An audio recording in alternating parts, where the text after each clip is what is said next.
ধর্ষকদের দ্রুত সাজা নিশ্চিতে আইন সংশোধন করছে সরকার। এজন্য নারী ও শিশু নির্যাতন দমন অধ্যাদেশের খসড়ায় নীতিগত অনুমোদন দিয়েছে উপদেষ্টা পরিষদ। এতে 15 দিনে তদন্ত শেষ এবং 3 মাসের মধ্যে বিচার সম্পন্ন করার বিধান রাখা হয়েছে। শিশু ধর্ষণের বিচারে করা হচ্ছে বিশেষ ট্রাইব্যুনাল। ডিএনএ পরীক্ষা ছাড়াও মামলা রায় দিতে পারবেন বিচারক। ধর্ষণে অভিযুক্ত হতে পারেন নারী পুরুষ যে কেউ। সংবাদ সম্মেলনে এসব তথ্য জানান আইন উপদেষ্টা। রিপোর্ট মাহবুব কবির চপলের। সংযমের মাস রমজান, অথচ সংযম হারিয়ে বিকৃত কাজ করছে নরপিশাচরা। একের পর এক ঘটছে ধর্ষণের ঘটনা। ধর্ষণ কাণ্ডে আতঙ্কিত ক্ষুব্ধ দেশবাসী, বিশেষ করে মাগুরার শিশু আসিয়ার ঘটনায় প্রতিবাদের ঝড় ওঠে সবখানে। ধর্ষকদের দৃষ্টান্তমূলক শাস্তির দাবিতে রাস্তায় নামেন নারী পুরুষ সবাই। এই অপকর্মের লাগাম টানতে আইনের অস্ত্র প্রয়োগ করতে যাচ্ছে অন্তর্বর্তী সরকার।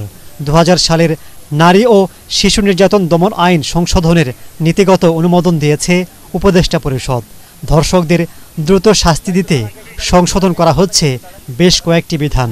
এর মধ্যে রয়েছে তদন্ত শেষ করবার সময় 1 মাস থেকে কমিয়ে 15 দিন নির্ধারণ, মামলার বিচার কাজ 6 মাসের পরিবর্তে 3 মাসে শেষ করা, শিশু ধর্ষণ ও বলাৎকারের মামলার বিচারে বিশেষ ট্রাইব্যুনাল গঠন, বিয়ের প্রলোভনে ধর্ষণ ও জোর করে ধর্ষণের আলাদা সংজ্ঞা নির্ধারণ, রাজশাহী ও চট্টগ্রামে 2টি ডিএনএ ল্যাব স্থাপন। আমরা কিছু মতামত পেয়েছি, যে মতামতগুলো পেয়েছি এগুলো যাচাই বাছাই করব আমরা কাল পরশু, এবং বৃহস্পতিবারে এই অ্যামেন্ডমেন্টটা আমরা চূড়ান্তভাবে অনুমোদন দেবে বলে আশা করছি। এই আইনের মধ্যে বিধান করেছি, প্রতারণামূলকভাবে হোক বা বিয়ের প্রলোভন নিয়ে হোক, সম্মতিক্রমে যেই ধর্ষণের ঘটনাগুলোর বিচার সেটা একটা আলাদা অপরাধ। আর হচ্ছে সম্মতি ব্যতিরেকে মাগুরার ক্ষেত্রে, বরগুনার ক্ষেত্রে যেই ঘটনাগুলো ঘটেছে সেই ধর্ষণের ঘটনাগুলার আলাদা একটা অপরাধ হিসাবে এখানে আইডেন্টিফাইড হয়েছে। এবং দ্বিতীয় শ্রেণীর যে অপরাধ বললাম, সম্মতি ব্যতিরেকে যে ধর্ষণ, সেটার ক্ষেত্রে বিচার এবং তদন্তের সময় কমানো হয়েছে। আমরা এটার উপর সর্বোচ্চ গুরুত্ব দিচ্ছি। শুধু পুরুষ কর্তৃক না, যে কোনো ব্যক্তি কর্তৃক ধর্ষণকে শাস্তিযোগ্য করা হচ্ছে। ভিশনের ফুলঝুরি মেগা অফারে ফ্রিজ কিনলেই পাচ্ছেন 16 পিসের আকর্ষণীয় গিফট বক্স একদম ফ্রি। পেনিট্রেশন না, যদি অন্য কোনো বস্তু ব্যবহার করা হয় বা আপনার বায়ুপথে বা যে কোনোভাবে যদি ধর্ষণ করা হয়, সেটাও আমরা ধর্ষণের শাস্তির আওতায় আনছি।